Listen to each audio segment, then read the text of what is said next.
In April of 2020, I went into the forest near my house to photograph wildlife for the first time.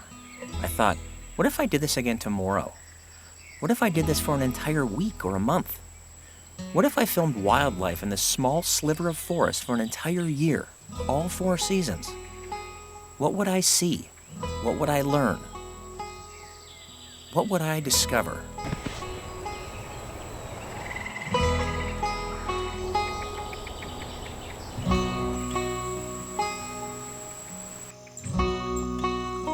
A year in the forest.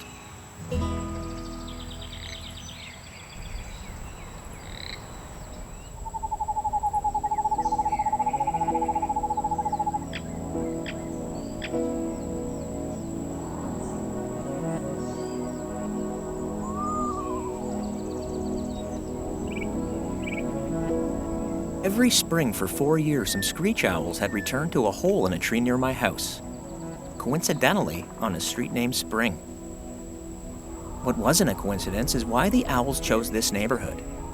Fortunately, there's still a lot of trees around for them to find homes. Remnants of a very old woodlot that occupied this area at the turn of the 19th century.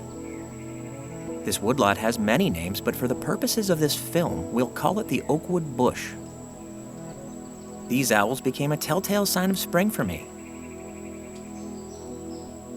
And they didn't seem to mind that I was checking in on them from time to time. One of the questions I've always had about the Oakwood Bush was, why is it still there? Our ancestors had taken out most of the tree cover in Essex County over the last 100 years, but they left this woodlot, this small woodlot, for some reason. Why wasn't the Oakwood Bush cleared away to make room for houses in the late 1950s, when everything else in the area was developed? The answer to that question actually goes back further into history, over 100 years. In 1912, the entire region of Ojibway was slated to become an industrial town for the manufacturing of American steel, similar to the city of Pittsburgh. The area of land where the Oakwood Bush now stands was bought up by land speculators. The idea was to buy up all the land of the Ojibway area in the hopes that the land prices would skyrocket with the arrival of thousands of steelworkers. The land speculators went as far as putting in a series of sidewalks so that potential lot buyers could go in and take a look around. But none of these houses were ever built.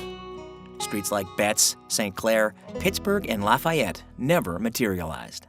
The steel mill was delayed by the outbreak of World War I in 1914, and by the time the war ended 4 years later, the proposed steel plant had been downgraded to a much smaller one. So they weren't going to need nearly as much land to house the workers. The smaller plant created less demand for the land zoned in South Windsor and allowed for the natural regeneration of the area. Flash forward almost 110 years, and many of those sidewalks are still there. So it's really just an accident of history that the 45-acre Oakwood Bush still exists. The Oakwood Sanctuary was built along the edge of the woodlot in 1968, and the sanctuary consisted of a small area of land and a pond that still exists there today. At one time, the sanctuary housed several species of waterfowl, both native and exotic. I was a student at Oakwood Elementary in the 1980s and 90s, and at that time, the sanctuary was still going strong. Us kids were able to spend our recess and lunch hours observing the ducks and helping maintain the area. It was a really unique situation for us kids, one that I don't think that any of us really appreciated at the time. Now, as you can see, it's almost completely overgrown. There's still a fence there, but there's no lock on it, so people can go in there and do what they want, but there's really nothing in there other than a pond, which I'm not even sure there's water in it now because it's been so hot. A lot of great memories from here. And at the time, didn't realize just how unique of an elementary school that I went to. But then thinking back on it later, oh yeah, I wish I would have come out here more. Because of the completion of the Herb Gray Parkway and the Eco Crossing, the Oakwood Bush now represents the eastern boundary of the Ojibway Forest Complex, a series of woodland areas that stretch all the way from the shores of the Detroit River into South Windsor. Through a series of fortunate events, I was able to move back into my childhood home after being gone for nearly 20 years. So I now live in the house that I grew up in, along with my wife and 2 young daughters. You can really tell in this photo how much our sycamore tree has grown over the years. When things first shut down in March of 2020, I started going out to the Oakwood Bush to take photos of birds. It was still pretty quiet for birds at that point, but my experience taught me that things would be heating up in the spring. A lot. If you recall, during those early days of the lockdown in March and early April, there wasn't a whole lot going on. This time coincided with the end of a long winter and the beginning of spring. The Oakwood Bush is very close to my house, close enough that I could walk there and photograph or film nature whenever I wanted.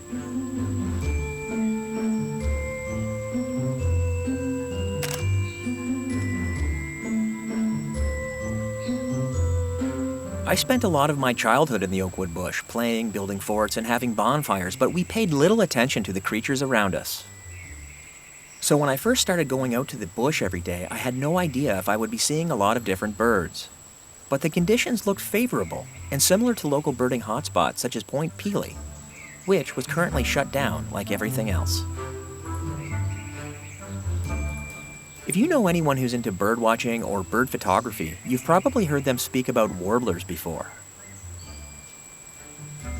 Warblers are tiny songbirds that migrate through Essex County during the month of May. Warblers are interesting to me because of how colorful they are and how varied. Some are black, others are red, some are orange and yellow. Birding photographers get a thrill out of seeing a bird that we've never seen before. How did these birds evolve over the millennia to look the way they do? They're truly fascinating creatures, and if you want to see one, you have to get lucky. And if you want to photograph one, well, that's tricky. These birds rarely stay put for more than a few seconds, and sometimes they're way up high in the trees moving around with leaves and branches obscuring them. This right here, this monopod, is everything, because without it, I would be standing there with the 400mm lens extended trying to get shots of these birds. Ideally, you'd have a tripod with a fluid head, but you can get by with a monopod because you're standing in a swamp. And if you want to get footage of a warbler, well, you're going to need even more luck and more time. Luckily, in the spring of 2020, we had more time. A lot more. I saw this as a chance to do something that I'd always wanted to do, but never had the time. So here we are, we're standing in the Oakwood Bush, right in the swamp. When I was a kid, I used to come out to the Oakwood Bush and play, and during the summer, we'd come out here, we'd build forts, we'd ride our bikes, we did everything but look at birds.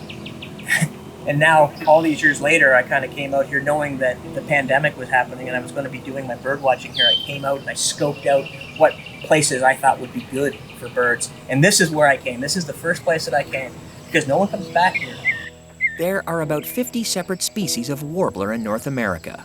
For about 3 weeks during the month of May, warblers flood through Essex County on their way north during migration. But they're not feeder birds, so you have to go out into the woods to see them. When bird watchers see a bird that they've never seen before, it's called a lifer. Spending more time in the woods this spring meant that I had a good chance of adding some new lifers to my list, so I had to pay close attention with my eyes and ears. I'm thinking that this spot is going to be amazing for birds. I started coming here in April, at the end of April, and I just knew that it was only a matter of time before that peak migration when warblers would be dropping in on all these trees all over the place. And then one day, just like that, they arrived. But not all at once. They came back in waves. First, the yellow-rumped warblers.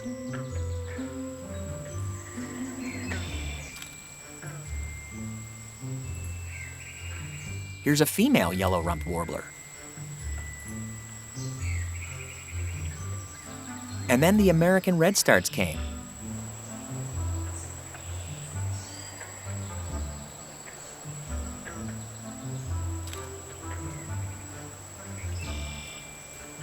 This one's a female redstart. I was pleasantly surprised to see a chestnut-sided warbler in the Oakwood Bush. This same bird, the chestnut-sided warbler, caused a photographer's frenzy at Point Pelee one year. And here it was, about 500 yards from my front door.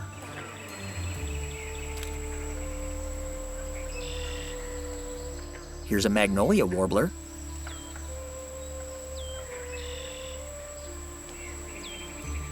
The magnolia is the first warbler that I ever photographed and identified.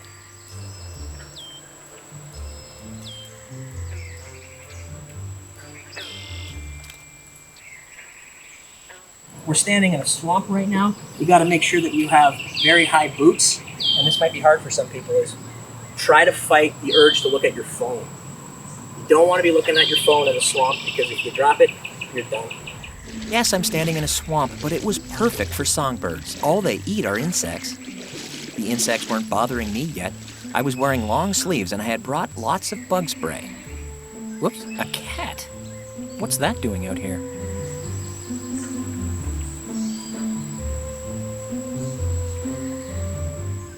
The ruby-crowned kinglet is an interesting bird. Smaller than a warbler, they aren't much to look at a first glance. But they have a wonderful surprise. When males become agitated or threatened, they flash the bright ruby patches on the tops of their head. How do you get them mad? Here's a golden-crowned kinglet, another early migrant. Here's a northern water thrush, another warbler. And you can find them hanging out near the ground, scanning the surface of the swamp for insects. When they see one, they expertly swoop in. A blackpoll warbler. That's my first Oakwood Bush lifer. I was already at 6 species of warblers in the Oakwood Bush. That's 6 species and counting. It started to occur to me that perhaps 2020 was a miraculous year for birding, simply because there weren't a lot of people around. Could it be that simple? Here's a palm warbler, another species often found hopping around the surface of the swamp. This one apparently didn't notice how close I was, or didn't care. Amazing, the Oakwood Bush was proven to be the perfect habitat for warblers. Sometimes you just have to be patient, and instead of chasing the birds trying to get film of them, it's best to just kind of find a spot like this right here, lean up against it, and just wait back and wait for them to come to you. You get your monopod set at a nice level, try to figure out where the birds are going to go, because you just want to wait and let them fly into your frame, as opposed to, I mean, you do some of this too, trying to chase them down, but it's hard. So yeah, just be patient, wait them out. When the insects start coming, that's when your warblers are going to come. Then just follow the insects. Here's a black and white warbler. I usually spot these guys on rainy days. These acrobatic birds seemingly defy gravity as they check along tree trunks for bugs. I spent a little bit of time venturing out of the swamp, thinking that perhaps there were other species I was missing out on.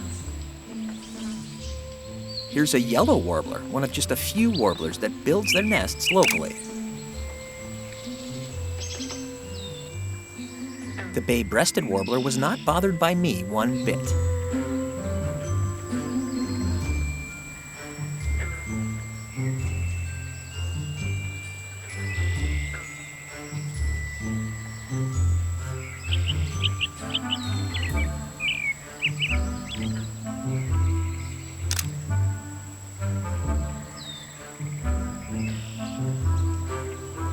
Oh, the hunter saw me.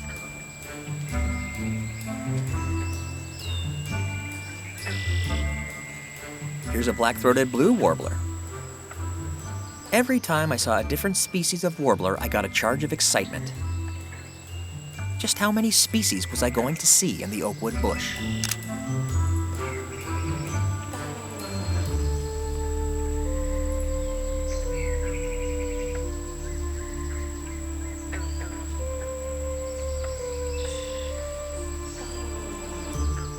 A Blackburnian warbler high up in the fringes of the forest, where the trees meet the tall grass prairie.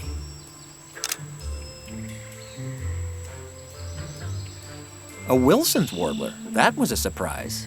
You can tell the males by their black toupees. Here's a nice looking bird, a Cape May warbler.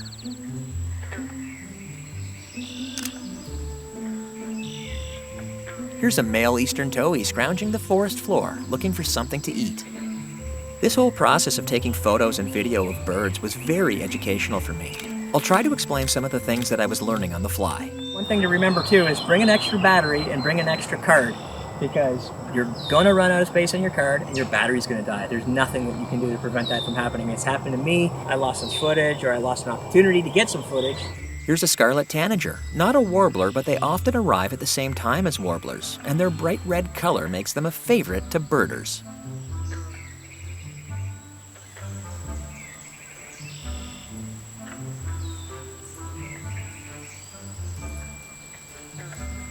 See what else we got here. Indigo bunting would be nice. That was the one I said I'd stop. I finally got footage of an indigo bunting, and I've seen them back here before. Didn't have a camera on me that day. The indigo bunting was a nice cap to the spring migration season. These beautiful blue birds aren't warblers, but they migrate through southwestern Ontario at the same time as warblers. They're most often found in open fields near the forest edges. Aside from all the warblers that I saw in the swamp that spring, there were two that I saw and photographed but didn't manage to get any footage of. They were the Canada warbler and the northern Parula warbler. One bird that I did see back here was a solitary sandpiper early on. And he was just putting on a show for me, so I think maybe that's why I decided, oh, you got time. Get out the camera, start recording it. But back then, I didn't have a tripod or a monopod with me, so I was trying to do it in my hand, and that's a no-no. Don't ever do that. Always bring a monopod with you. I decided that I had spent enough time in the swamp. There were now too many leaves on the trees to see all the birds. I felt like the Western Prairie should be the next place that I go to check out. I was very optimistic about my prospects after seeing so many species of warbler. I went out to the woods every single day that spring, and I rarely saw another human being. What I did see was 16 separate species of warbler. I was very excited about what I was going to see next. That's a bald eagle flying overhead. I wasn't expecting to see that. And here's a mother mallard tending to her ducklings. It's good to know that there's still ducks living in the Oakwood Bush, even though the sanctuary is long gone now. The pond is still there, and you still see ducks taking advantage of it. And here's a green heron waiting for a fish. This is a tufted titmouse. I once met a man who drove all the way from Montreal to Windsor just to see one of these little guys. One rainy day, when I was worried about getting my birding lens wet, I went into the bush to shoot some macros of flowers. I had been seeing a lot of white trilliums in the woods and wanted to take a break from the spring birding to document them. While looking for trilliums and other forest flowers like jack-in-the-pulpit, I came across a morel mushroom.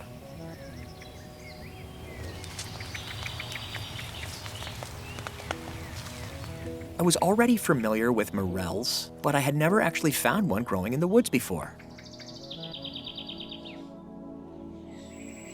I did some reading up on morel mushrooms and was blown away at just how significant of a find this was, seeing them in the Oakwood Bush.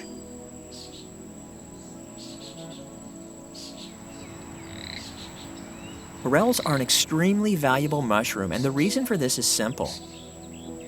Morels can't be cultivated. In other words, they only grow in the wild. The reason for this is that morels have a symbiotic relationship with the rich soil on the forest floor. A curious thing about morels is that once you find where they grow, they will most likely come back to the exact same spot the following year. It doesn't take long once they come out of the ground for the animals to find them and eat them. Deer, rabbits, and always a few snails. Came out here a lot in the rain.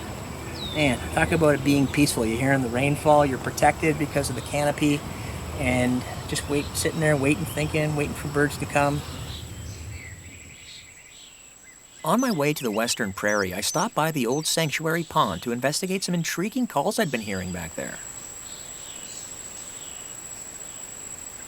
Listen closely, here's an audio sample I took of the mystery creature, hoping that I could send it off to someone to identify for me.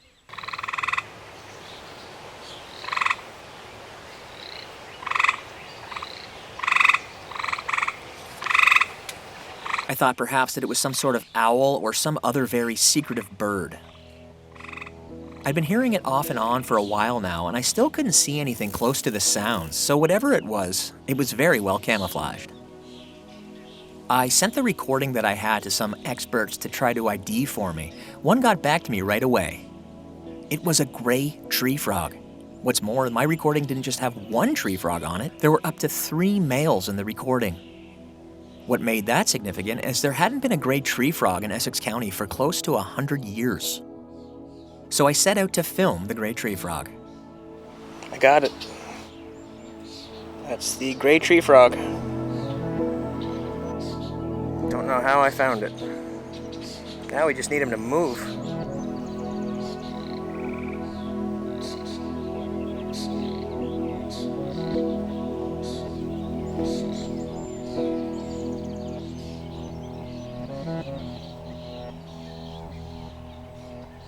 It took a little bit of extra time, and I finally experienced what bad mosquitoes were. But it was worth it.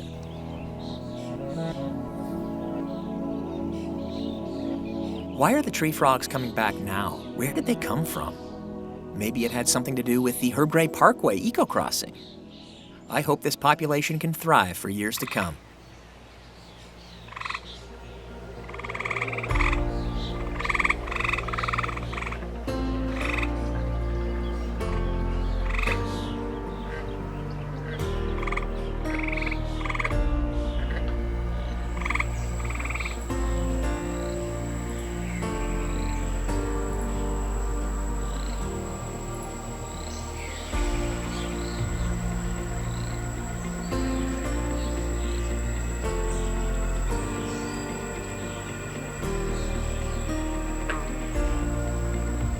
First the warblers and then the tree frogs. I was loving the discoveries I had made in the spring.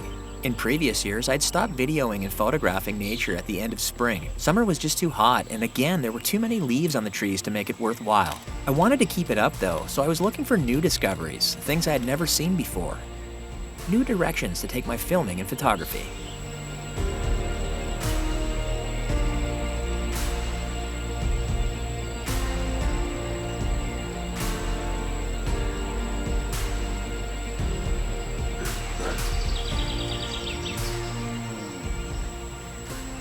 Something cool that I came across out here was there was a family of 3 male deer, bucks with big antlers, and they were all living together. And I see them out here from time to time. And when I go around the perimeter and I'm riding my bike on other nights, I see them all together. And talking to friends and doing a little bit of research, I found that sometimes when bucks aren't able to find a mate, they end up with other bucks, and it's called a band. It's called banding, and they all end up spending that season together.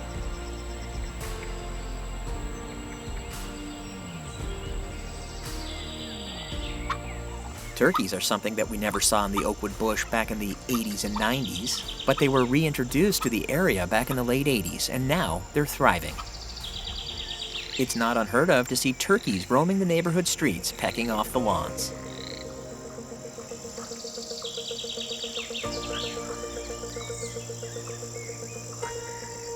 Now that the warblers are all gone, I was going to have to focus my attention and my camera on something else. But what next? What was left? I decided for the summer season I was going to go in for a closer look. Insects. A whole new world worth exploring through a macro lens.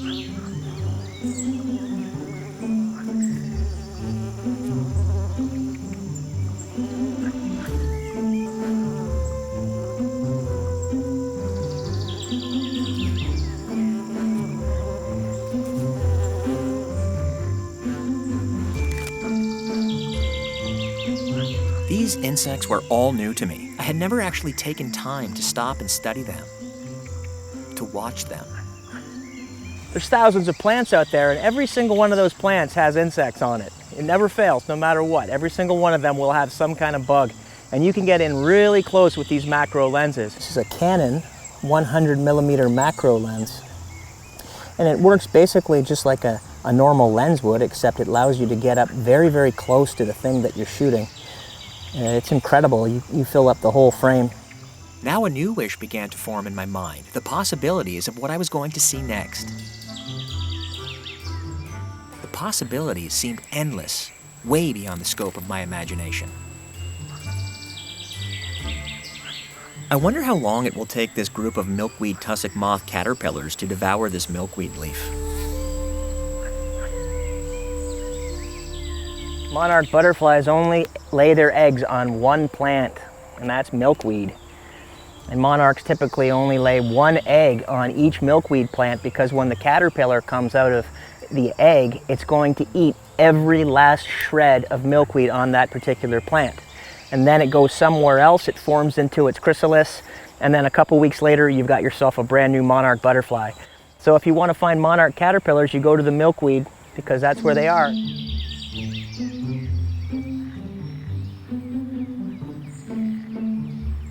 This little guy is a monarch butterfly caterpillar.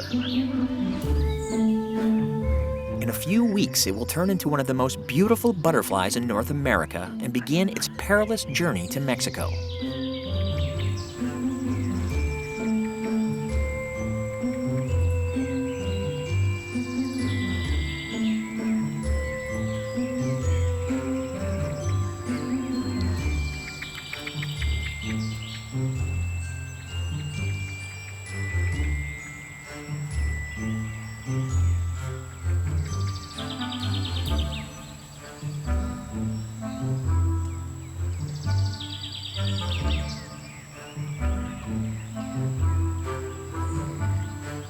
I had never even imagined insects like these before.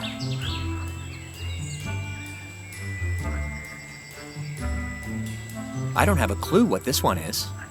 I'm not even sure what to Google. There's a lot of people out there who know a heck of a lot more about insects than I do. This is an opportunity for me to learn about them though, because you get shots of them and then you can look them up online. I can show them to some of my insect photographer buddies. They know a lot about this kind of stuff. I get an education out of it.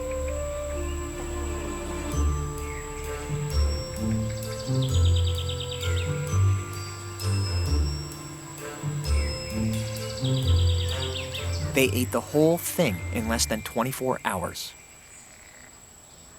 Nature was exploding all around me through the months of June and July. No mosquitoes yet, but they weren't my main source of worry at this point. One thing that's very important when you come out here is you got to make sure you put bug spray on. That'll keep some of the bugs off you. I've noticed I picked up some travelers. I got some ticks on me. So I always make sure that before I walk home, I always check every inch to make sure that there are no ticks on me, because I found them a couple times and nobody in my family is going to be too impressed with me if I show up with a couple ticks on me. And you don't want to get bit because some ticks, not all of them, but some ticks carry diseases, Lyme's disease for one, and that's a horrible disease. So whatever you can do to be safe.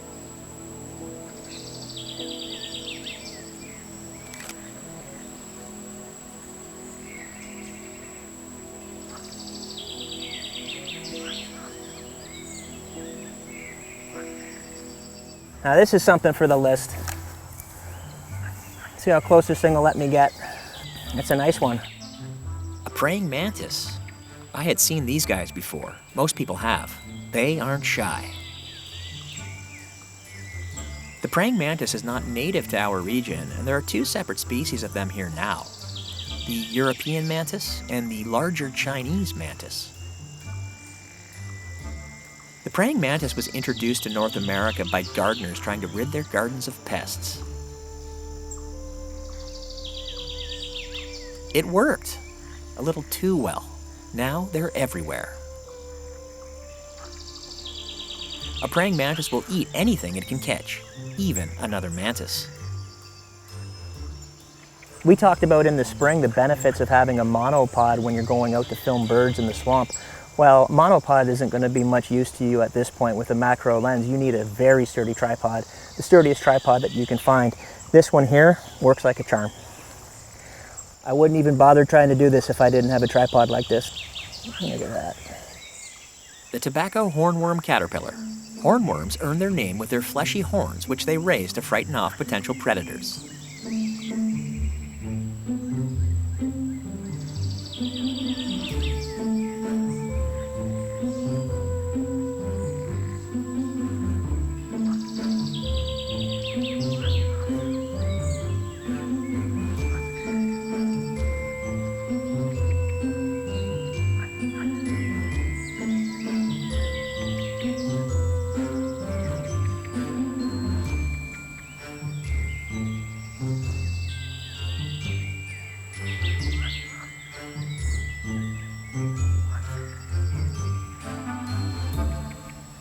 It was so intriguing to watch these insects having no idea what they were or what they were going to be next.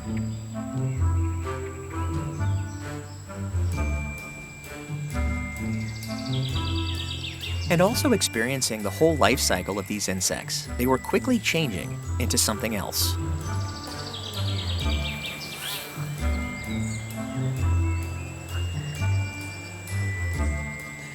Nature is never boring. Some of the things that I was seeing couldn't really be explained. Like this. What is this snail doing? What was going on here?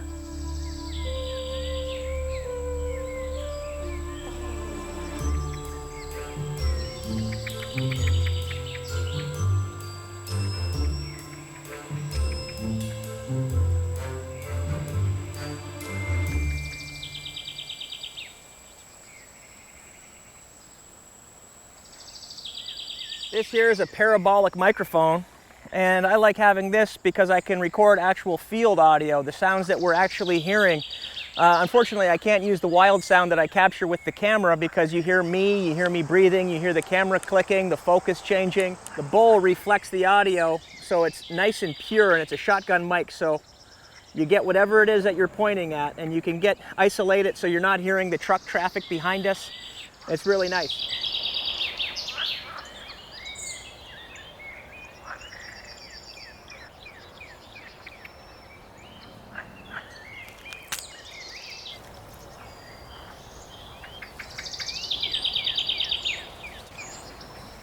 I started looking at the fields differently, changing my eye lines and perspective slightly so I could spot more creatures like this massive dragonfly.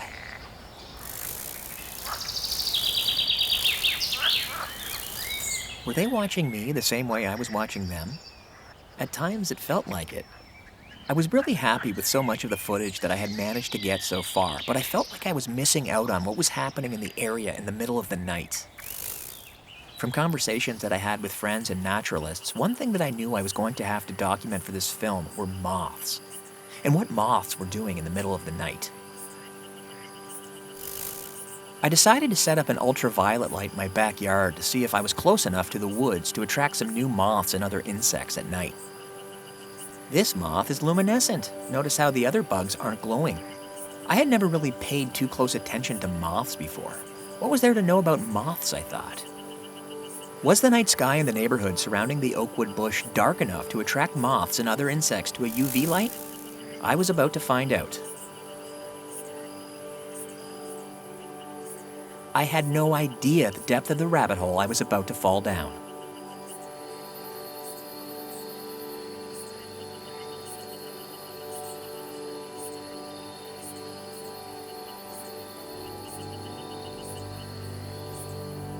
Turns out that UV lights or ultraviolet lights are really good at attracting moths.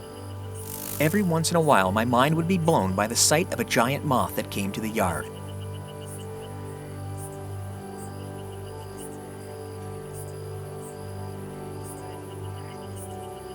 Hey, a fish fly. Hey, there's two of them.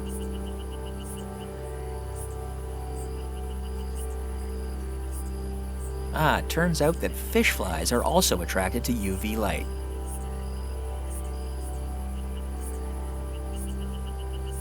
This bug looks like an extra from Star Wars.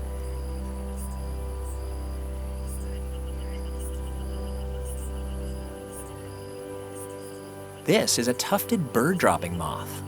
Imagine a moth evolving over the millennia to look like a piece of bird droppings, just so predators would ignore it. Nature was not disappointing.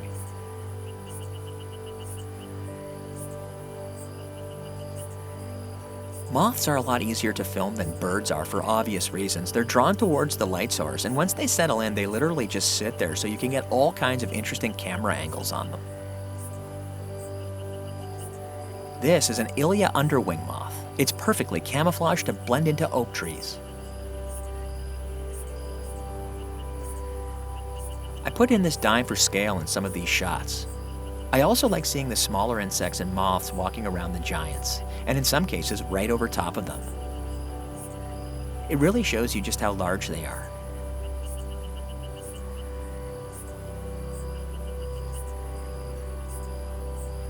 One night I set up my UV light just to see if anything interesting would come by, and I was shocked when I saw this. A giant leopard moth, stunningly beautiful, something I had never seen before. It ended up hanging around the yard for 3 nights, spending its days hanging out on one of my milkweed plants.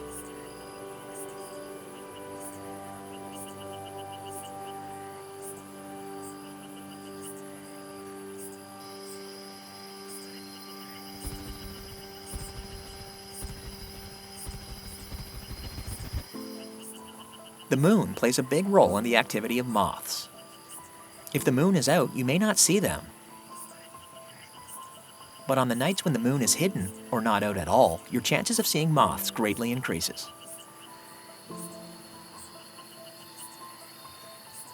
I just love their color. They reminded me of the black and white warblers I had seen in the spring, except that the giant leopard moths were black, white, and blue. An incredible and unique color combination in nature. This was my first time really paying attention to moths, and I couldn't believe how striking they were. Check out the color of the body, a brilliant orange and blue.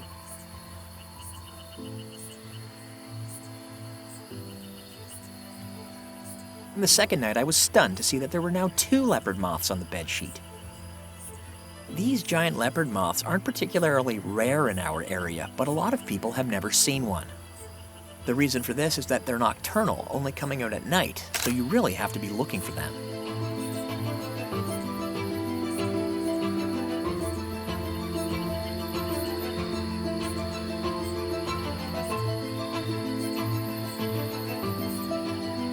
Setting up the UV light in my backyard was one thing, and I was seeing a lot of curious-looking moths and other insects. But I still wanted to set up the lights in the actual Oakwood Bush.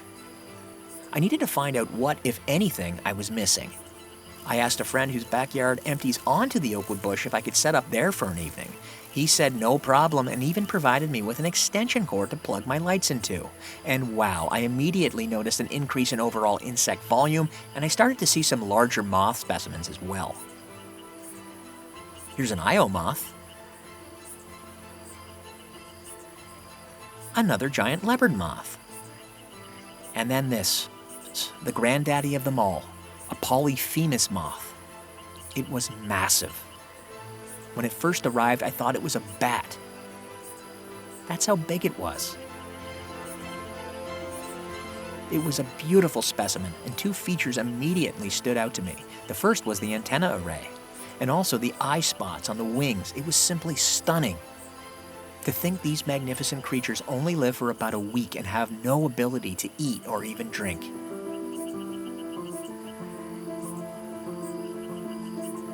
Its sole purpose is to find a mate in the darkness, just to carry on the species. That's why it needs those massive antennae. I couldn't believe how well it went with the moth sheet in the Oakwood Bush.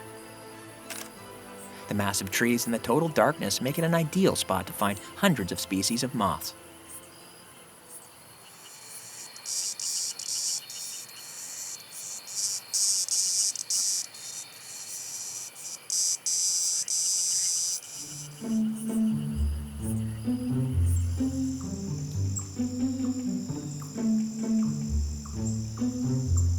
These monarch caterpillars were getting bigger and bigger, and they never stopped eating their milkweed.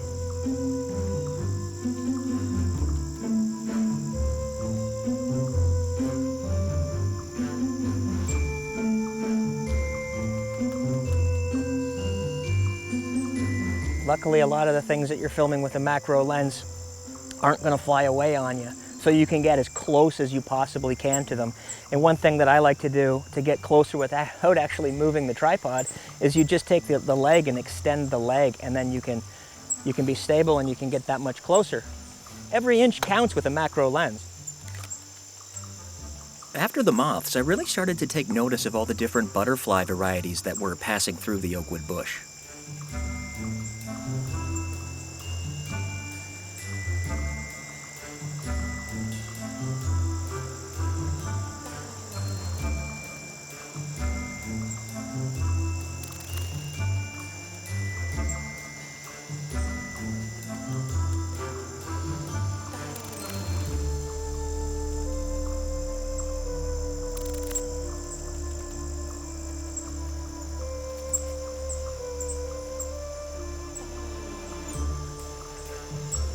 If you're really patient, you can find out what kind of flowers and plants attract the butterflies, and you can just go and stake it out and wait for them to come. A lot of the times they'll land on the same purple flowers and then kind of do a circuit, and then they'll eventually come back to where they started, just looking for more nectar. After they fly away, I recommend keeping the camera on that flower a little bit longer because they might come back to that same plant right away.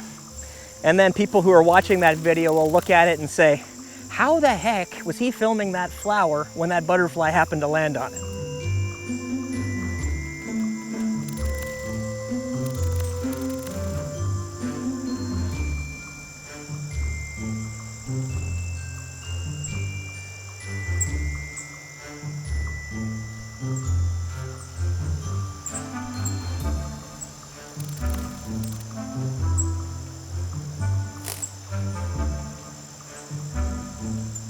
The monarchs had finally arrived.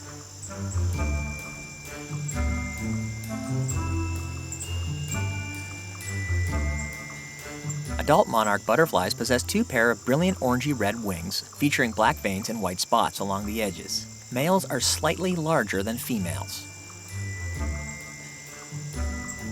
An interesting thing about the monarch is birds know that the monarch is poisonous if they eat it. So its colors are kind of a warning sign to birds to stay away, because the birds know that they'll just get sick if they eat one. So there's another butterfly out there called the viceroy that's evolved, there goes one there, that is evolved over time to mimic the exact patterns of a monarch butterfly. They're not identical, but they're close enough that a bird won't eat a viceroy either because it thinks it's a monarch. And that type of thing is just fascinating to me. How that happened over evolution, it's incredible.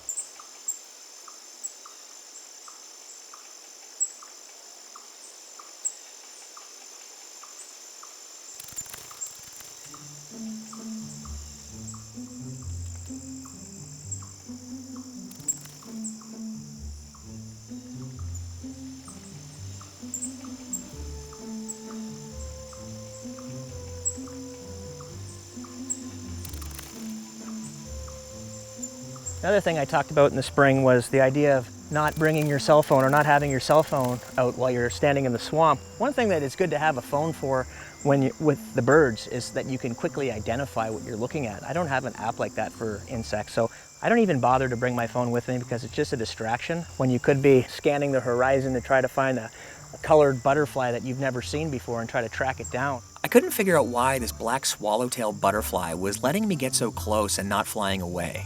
And then it occurred to me that perhaps it had just emerged from its cocoon and was about to take its very first flight. This little guy is a black swallowtail caterpillar. They grow very fast.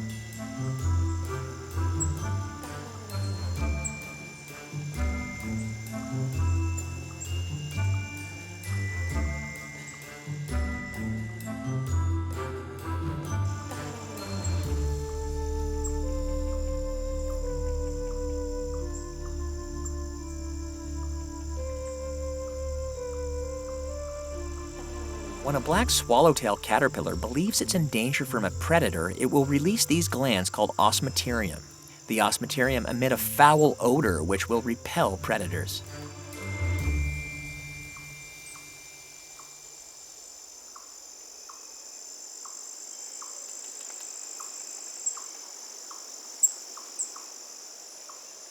So aside from the monarchs, you see the giant swallowtail butterflies, and they're really, really cool. They're quite a bit bigger than a monarch, and when you get a good close look at their tails, you can see that nature has given them what looks like eyes on the back side of their wings. That's to trick predators. Specifically, it's to trick birds, because birds will go for the eyes, and all they usually come up with is a couple pieces of the butterfly wing, which really doesn't take the butterfly out of commission. It can go on flying with large portions of its wings missing sometimes. You'd be surprised at how depleted their wings can get, and they're still able to take flight and flutter around.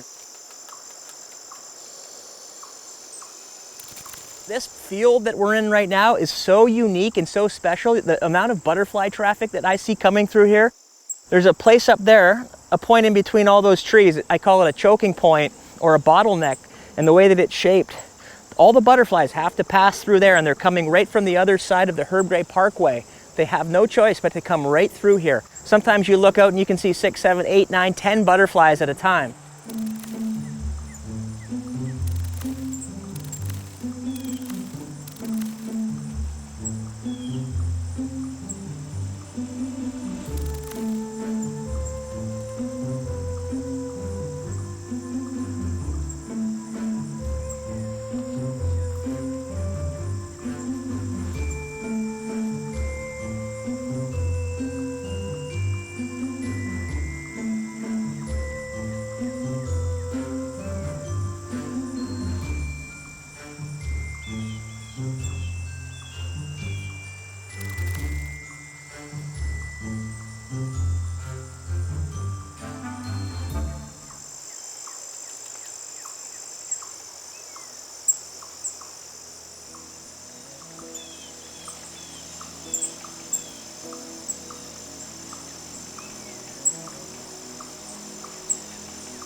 When I said that I spent a good chunk of my childhood playing in the Oakwood Bush, building forts and having bonfires, while not paying attention to the birds, one creature that we were paying attention to back then was snakes, specifically the garter snakes.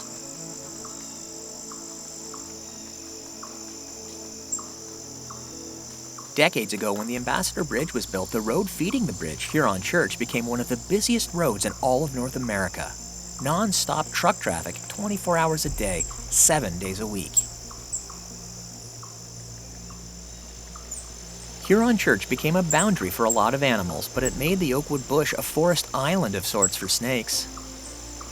Crossing one of the busiest roads in North America can be problematic for snakes, as I'm sure you can imagine.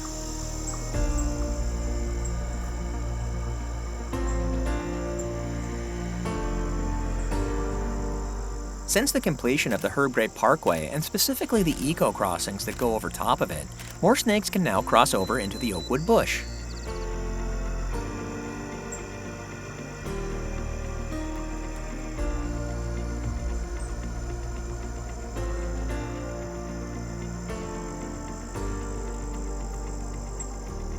Garter snakes eat earthworms, frogs, slugs, leeches, and some smaller mammals.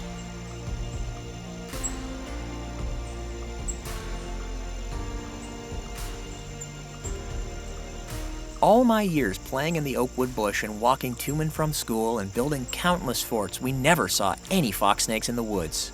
So you can imagine my surprise when I came across this snake. This was the first time I'd ever saw a fox snake in the Oakwood Bush. Fox snakes in particular make me nervous, maybe because they're so big. I have to admit that it's not natural for me to want to be around snakes. I know that these snakes are harmless to me and other humans, but I'm still a little bit anxious when I'm around them. An adult fox snake can grow as big as 6 feet in length. And when fox snakes sense danger, they will shake their tail on the grass to imitate the sound of a Massasauga rattler. Another reminder of the genius of Mother Nature and evolution. The fox snake's return to the Oakwood Bush is an amazing thing, and I think that the eco-crossing plays a huge role in that.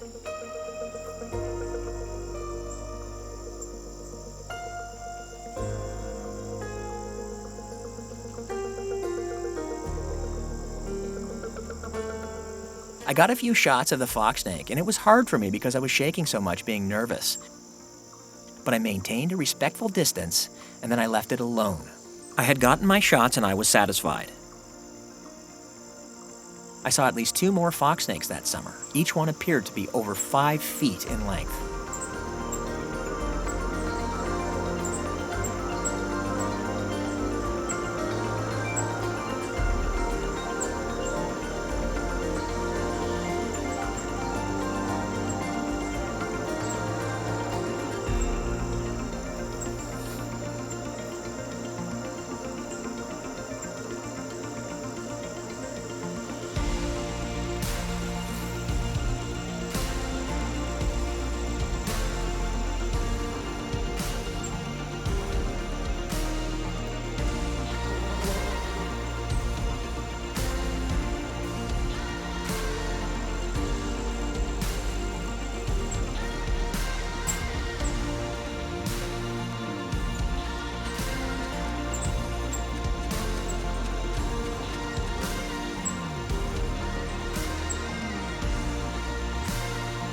I left no stone unturned.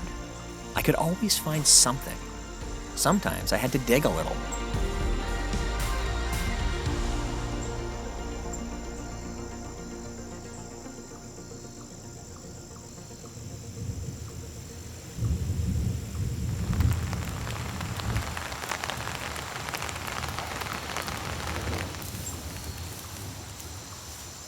I felt like I was watching these fawns grow up. Well, I gotta say it was fun filming all these insects and butterflies this summer, and I hate to quit doing this, so I want to keep going. I want to do this for the whole year. So leading into the fall, I don't exactly know what it's going to be yet, but I'm pretty sure I'm not going to be able to find it out here in the field, so I think I'm going to head back into the woods for this next season. So let's go have a look.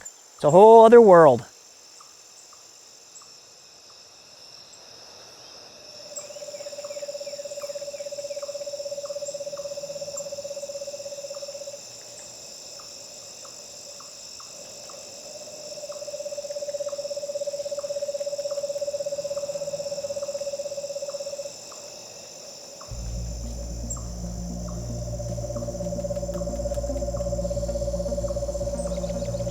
Autumn had arrived. I was keeping track of all the species that I had seen so far and making mental notes of all the animals that I still wanted to see. And of course, I was always pleasantly surprised with the unexpected. I was excited to be capturing the changing season with my camera, and I couldn't wait to see the beautiful fall colors that the Oakwood Bush had to offer. Now that all the leaves have fallen, most of the leaves have fallen, you can get a clear shot of the birds that are left. A lot of them have migrated south, but there's still some remnants floating around. See some bluebirds out here this time of year, hawks, the geese flying south. There's still plenty to see out here. The deer, saw some bucks earlier. They haven't shed their antlers yet, and they're looking really, really big.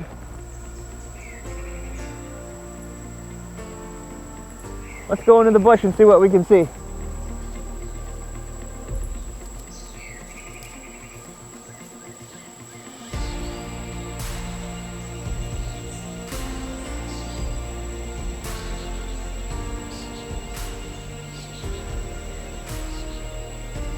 These were not morels. This one gave me an upset stomach just looking at it.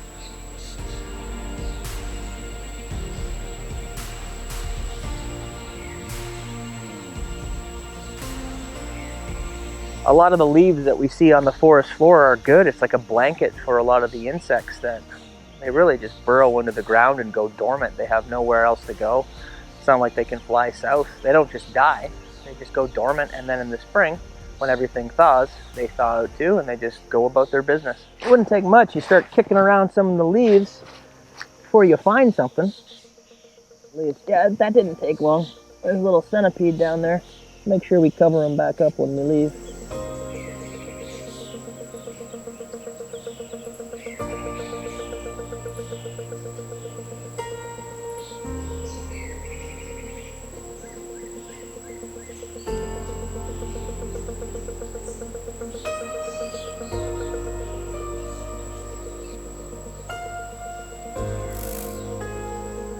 This is a giant leopard slug. They're native to Europe and North Africa, but have since spread to North America.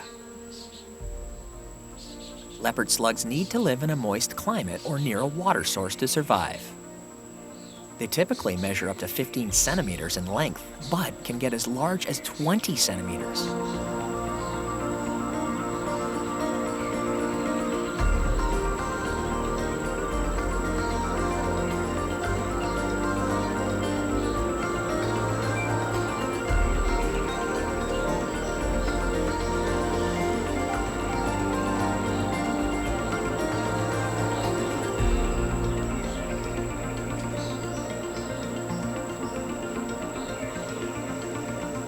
So it's been about 8 months now coming out to the bush looking for different things. And one of the most exciting things that's come up is that there's actually a really rare raccoon out here. It's an albino raccoon. It's all white. I've seen some photos of it that some of the people from the neighborhood got, and it's really, really cute. They say that the odds of spotting a white raccoon is the same odds as getting struck by lightning twice. It seems like it's hard to find a raccoon unless you're not looking for a raccoon, and then they're very easy to find. You might think that since it's getting colder and it's fall and we're getting into the winter that a lot of the birds are gone. And that's true, a lot of them are gone. But then think about it like this, that there's birds from the far north that this is their south, so that when they go hundreds of miles to the south, this is where they end up. There's creatures like snowy owls, there's nuthatches, red-breasted nuthatches. They all come down here because it's a lot warmer than what they're used to. And some years you get an explosion of the population because they can't find the food that they need for the winter up north, so they come down here. There's another one of those hornets' nests. There's a whole bunch of things out here that you don't see when all the leaves are on the trees. And then once all the leaves are gone, boom, all kinds of stuff. What a big difference it makes when there's no leaves on the trees. You can see through the whole bush. I've noticed that there's a lot of cats out here too. It started off as just one and I thought it was a one-off. Then I came out here again and I started seeing more and more cats. They're everywhere. And then I was talking to some of the neighborhood people and it said, yeah, there's quite a few cats out there, which could be a bad thing for the birds if you think about it. I couldn't really ignore the fact that I was seeing a lot of cats in the Oakwood Bush. And it's not like I was seeing the same ones over and over again. These ones all seem to be different. We never saw stray cats living in the Oakwood Bush back in the 80s and 90s. They could be somebody's pet from the surrounding neighborhood, but it's also likely that they're part of a feral population living out there now.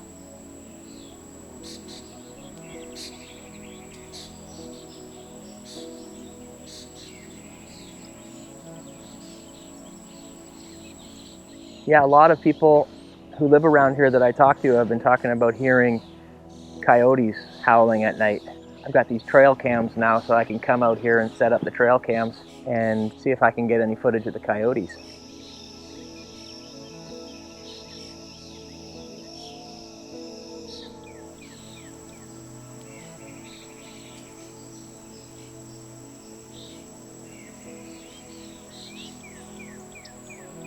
Talking about in the spring of making sure you have enough batteries and you have enough cards. And sure enough, this fall, I was walking back home, I looked up and I saw an eastern bluebird, 2 of them sitting in a tree, and my battery was dead. I had just enough where I was able to get away with a little bit of footage, and I thought, oh, that's okay, I'll just come back tomorrow. The eastern bluebirds are always around. But I haven't seen it since. Broke my own rule, came back to bite me a little bit.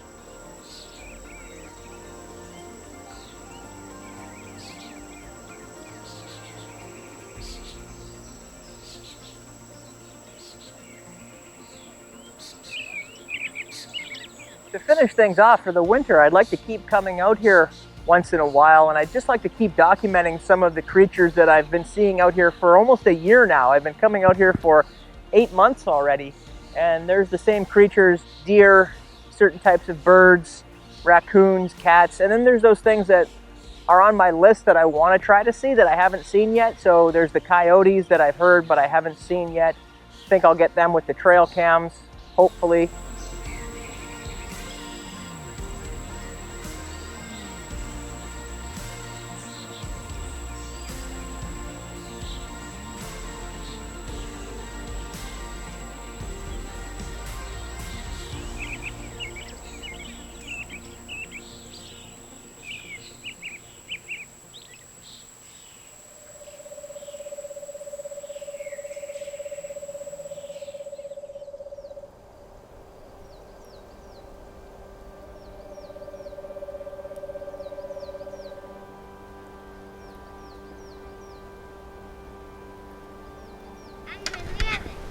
See that it's still recording. That red light. I'm angry at it.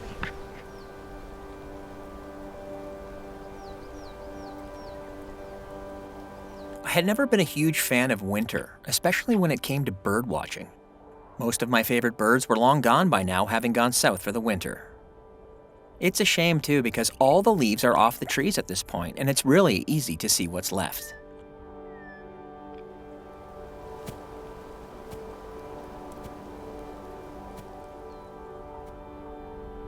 But this year was different. I was ready to embrace the cold weather. After all, there were still plenty of discoveries to be made. Things that may not even be on my radar yet.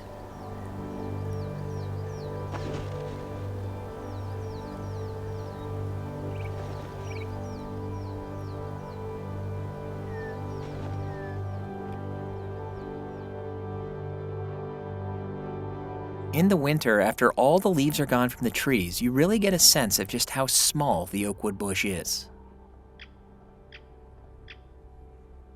So here we are, it's the middle of February. There's tons of snow on the ground, but the sun's out, so it's not too cold.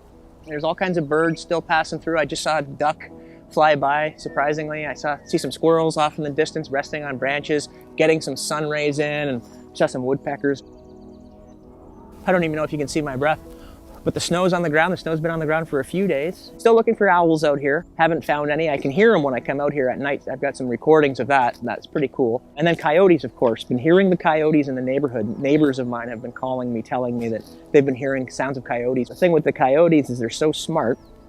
You can't really sneak up on a coyote. You have to get lucky with a coyote. And so I've decided that I want to try to make my own luck with a coyote. So I got a special kind of camera. It's called a trail cam.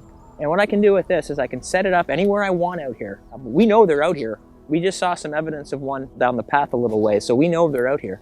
I'm really excited to try it. I talk in the spring about having come out to this woodlot, this Oakwood Bush, since I was a little kid and we played out here.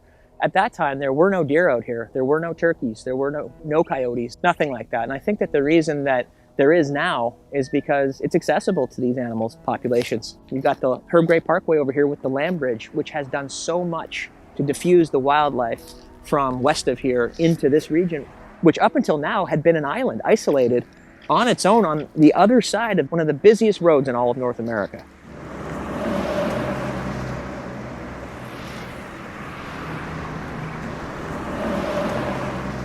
Now they're able to come back here freely. Maybe that's how the tree frog got over here.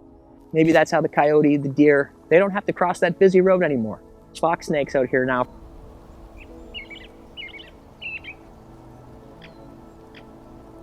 I wonder if these were the same fawns that I'd seen in the spring and summer. So since it's winter, it is cold out, so I haven't been coming out here as much. I have been coming out here just to take pictures with the DSLR, and who knows what you're going to see. Maybe you'll see something I can switch over to video and get some footage that way, but get a lot of nice stills on a day like today when the sun is shining. I haven't been hauling all my video gear out here, but one thing I have been doing is I've got a really nice vantage point from my kitchen window looking out. I've got some feeders set up in my backyard. I've been able to constantly be filming stuff all winter, all kinds of different birds, so I know what's still around. They're very, very connected still because there's a lot of old growth in that neighborhood. So everything kind of runs through there and we see them at the feeder. How many different species of birds would I be able to observe out my kitchen window over the winter months? Would I get any surprises?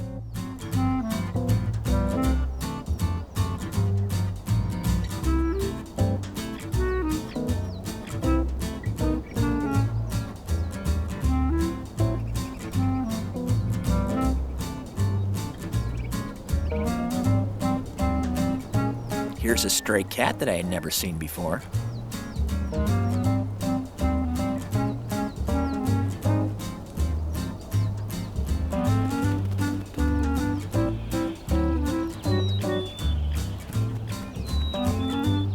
And here's a robin covered in snow. So much for robins being a sign of spring.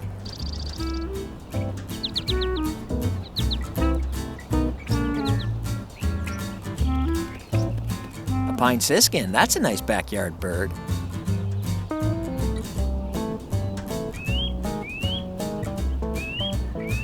I think filming birds through a window works so well because at certain times of the day when the sun is right, the birds can't see you on the other side of the glass.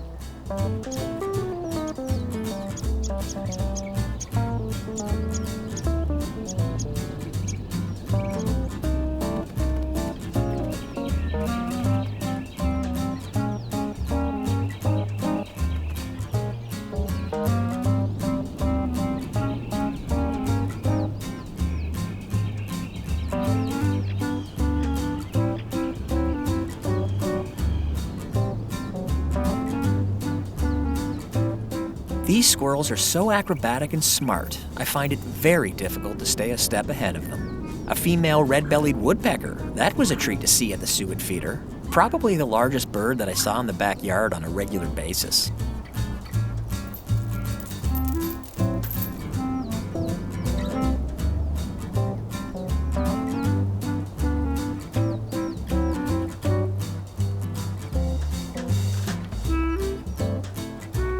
The Carolina wren was a nice bird to see in the backyard, and I've seen it back there before, but they don't sit still for very long. A female redpoll, a lifer for me, and to see it in the backyard, wow! And the cute tufted titmouse.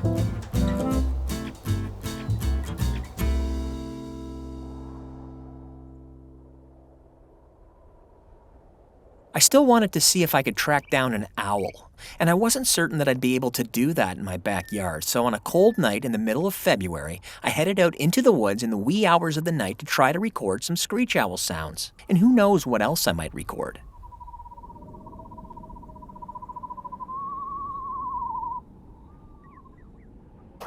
I am getting very close to where I heard that owl the other night, so we might have something soon. Boy, is it cold.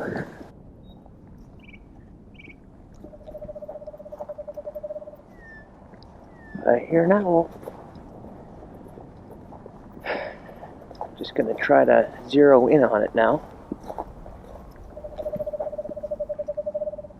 That's a good one, I'm getting close. Listen how close that thing is now. This tree they're in is a great big cedar tree. There's no chance of seeing it, but you can really hear it. It's so quiet on the streets right now, and with the headphones on and the audio recorder turned up all the way, I feel like I have super hearing. I might be able to hear one from 2 blocks away. Sometimes you can hear them calling back and forth to each other. People say there's not that much to do nature-wise in the winter, but that's not true. Special circumstances, I'm out here at 1 o'clock in the morning trying to hear something. There's nothing else like the sound of a screech owl. Well, that was kind of fun. I think I'll leave him be. Head back home. So I've got some good recordings of a screech owl. I think it was just one, but it's still kind of cool.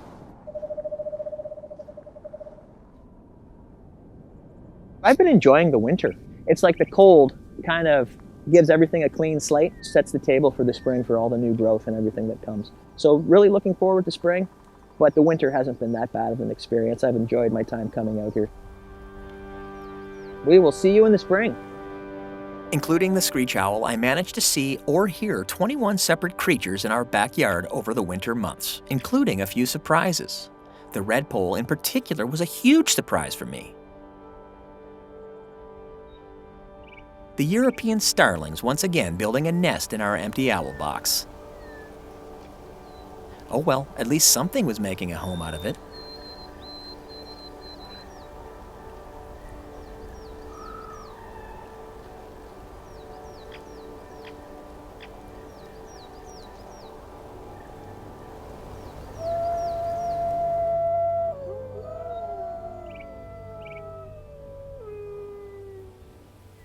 Although I had enjoyed the winter, I was still bubbling over with anticipation for the spring and the possibilities of what it might bring.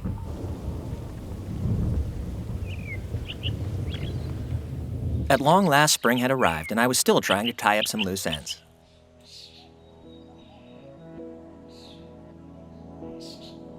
Almost an entire year in the forest, and I still hadn't seen a coyote. And then one night, the trail cams paid off. It's only 3 stills and 10 seconds of video, but I finally managed to get some footage of a coyote in the Oakwood Bush.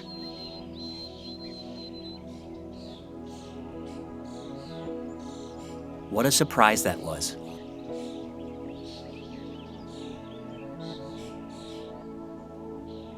Another surprise was that there were so many deer in the woods, deer and raccoons. I couldn't tell if any of the raccoons that I captured on the trail cam were pure white. What do you think?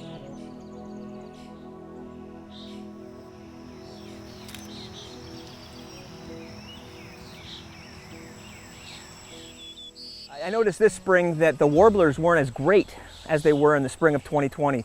2021 was an off year for warblers, and I think that's because there's a drought. We had lots of rain, but one thing that we didn't have was a lot of snow in the winter, and I think that's what determines how much water will be in the swamp, is how much melt water there is from the snow that accumulates over the winter. So yeah, the warblers were down, unfortunately, but I still got a few. I was never disappointed coming out here. No matter what, it seemed like I would always get at least one photo that I liked, or some video, a little bit of video that I liked. It seemed to never fail. To this day, we still come out here and I'm still bombarded with things that I haven't seen yet.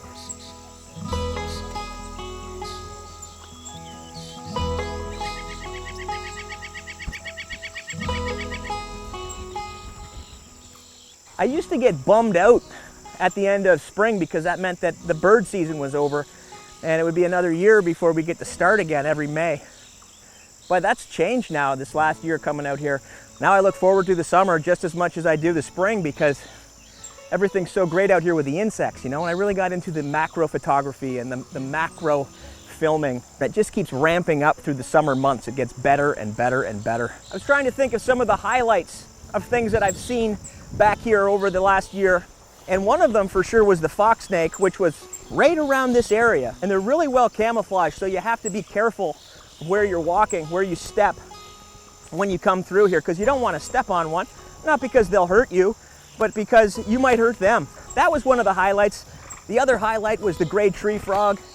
Now the gray tree frog is back. I saw it again this spring, which is amazing. I wasn't able to get any footage of them, but I certainly heard them, and I have recordings of that. I saw so many different species of animals and insects out here over the past year. But one other thing that I saw that was quite fascinating were all these different types of plants and flowers. And there's specific flowers and plants to this region that are only found in a few places in all of Canada.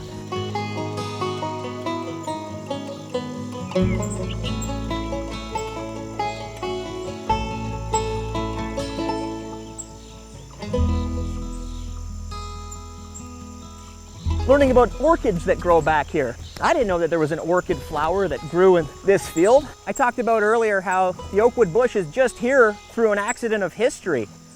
Something that happened 100 years ago that led to a chain of events that allowed for it to still be here in 2021, 2022. So we're really lucky that way, and the Oakwood Bush is protected. It's going to be part of this huge plan they have to make this whole area into a national urban park.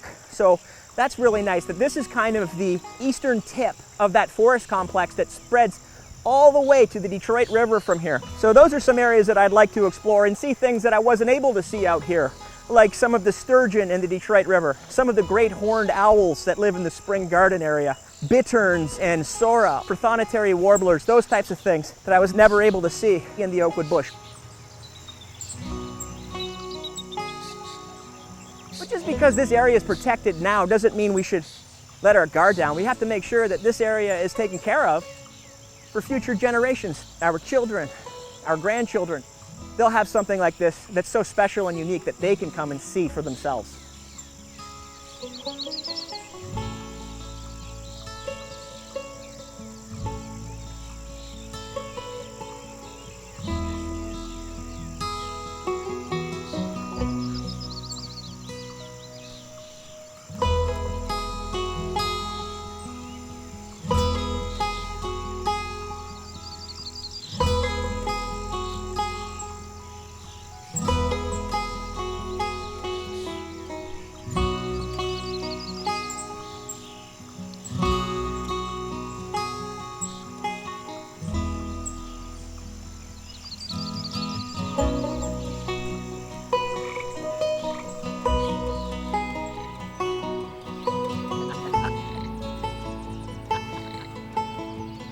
I saw and learned so much during the year I spent in the forest. I'll forever be grateful for the time and opportunity that I had to document these things.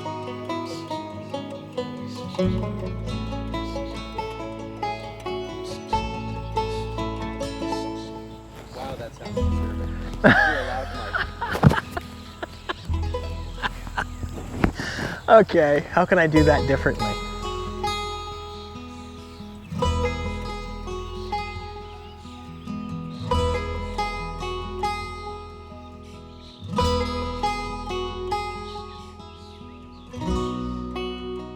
There's always something new to see, a new discovery waiting just around the corner. You just have to know where to start looking.